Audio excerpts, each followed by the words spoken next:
Shalom leculam, shalom tuturor! De această dată vă voi prezenta câteva adevăruri scripturale, absolute și extraordinare pentru întreg corpul, trupul, comunitatea sau biserica lui Adon Yeshua Mashiach. Și pentru care acum a venit vremea să fie din nou reluate și crezute, puse în practică, reașezate acolo unde le este locul, unde aparțin, adică între doctrinele de bază ale credinței în Adonai Elohim și în Adon Yeshua Mashiach. Este vorba de slujirea, de lucrarea, de funcția de shaliach, adică de apostol evreu. În legătură cu acest subiect, voi cita două pasaje extrem de importante. Primul pasaj este în Romim 15, de la versetele 17 la versetul 19, care sună astfel.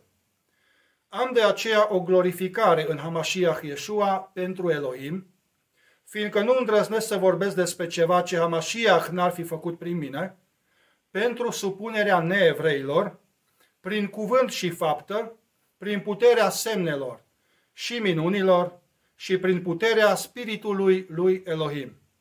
În acest verset, în Dvar Adonai, în cuvântul lui Adonai, el însuși ne vorbește printr-un shaliach, printr-un apostol evreu, și ne comunică faptul că șlihutul, adică apostolatul evreiesc, printre altele, are ca scop supunerea celor dintre națiuni.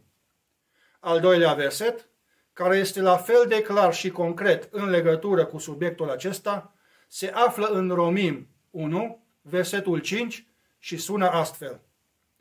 Pentru că prin el am primit noi favoare și șlihutul, apostolatul evreiesc, între toate națiunile, ca ele să se supună credinței numelui său sau credinței în numele său. Deci avem două mărturii clare ale Dvar HaElohim, cuvântul lui Elohim, prin care ne comunică același lucru. În acest pasaj ni se comunică faptul că 1. Șlihutul, apostolatul evreiesc, s-a primit pentru toate națiunile, pentru toți credincioșii neevrei. Și 2. Noi am primit șlihutul, apostolatul, pentru ca prin noi toate națiunile să se supună. Conform Kitvei HaKodesh, Sfintelor Scripturi, ca un lucru să fie acceptat ca fiind adevărat și pentru a nu scoate ceva din context, este nevoie de cel puțin două mărturii. Iar în acest context, legat de acest subiect, de acest adevăr, avem deja două mărturii clare și concrete prin cele două pasaje citate.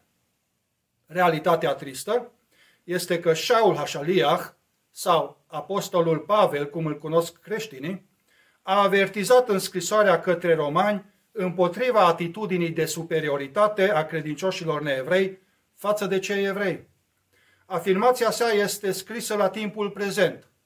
Deci nu este vorba de vreo profeție care avea cândva să se împlinească, ci de o realitate prezentă la momentul scrierii scrisorii către romani.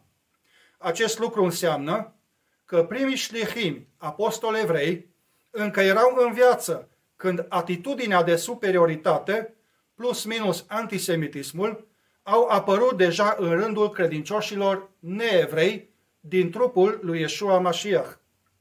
Iar acum vă voi arăta un caz absurd de acum 2000 de ani, în care se vede clar cum credincioșii neevrei s-au rupt și s-au întors împotriva șlichimilor, împotriva apostolilor evrei, când încă aceștia erau în viață. Pasajul se află în 3 Iohanan, versetele 9 și 10, care sună astfel. Am dorit să scriu comunității, dar cel care iubește să fie în față între ei, Diotrefes, nu ne primește. De aceea, dacă voi veni, voi reaminti lucrurile pe care le-a făcut, că ne-a dărâmat cu vorbe rele.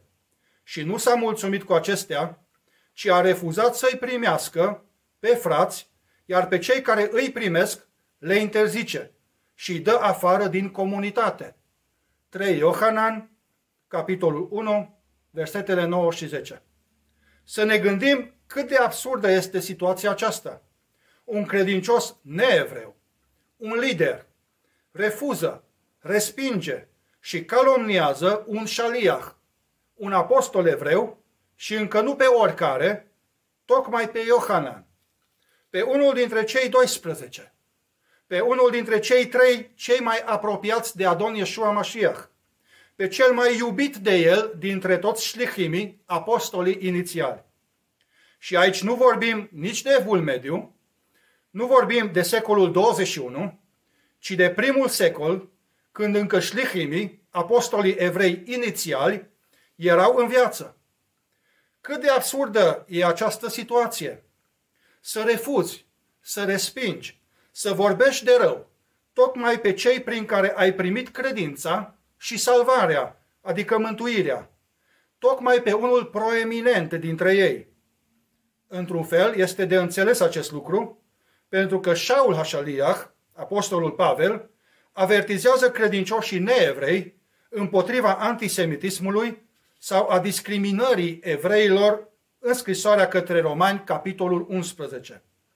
Deci aceste lucruri erau prezente în trupul lui Adon Yeshua Mashiach deja de pe atunci și unii șlichimi, apostoli evrei, erau încă în viață când aceste lucruri erau prezente în comunitatea, în trupul sau în biserica lui Adon Yeshua Mashiach din primul secol. De aceea, doar Adonai Elohim însuși va putea să reașeze la locul ei această slujire de șlichut, apostolat evreiesc, în trupul lui Adon Yeshua Mashiach și să o facă să fie luată în considerare și tratată așa cum trebuie. În primul rând, în comunitățile evreilor mesianici și apoi în tot creștinismul. Dar această restaurare depinde de atitudinea noastră, a fiecăruia în parte. Să dea Adonai să se realizeze cât mai repede această restaurare. Amen.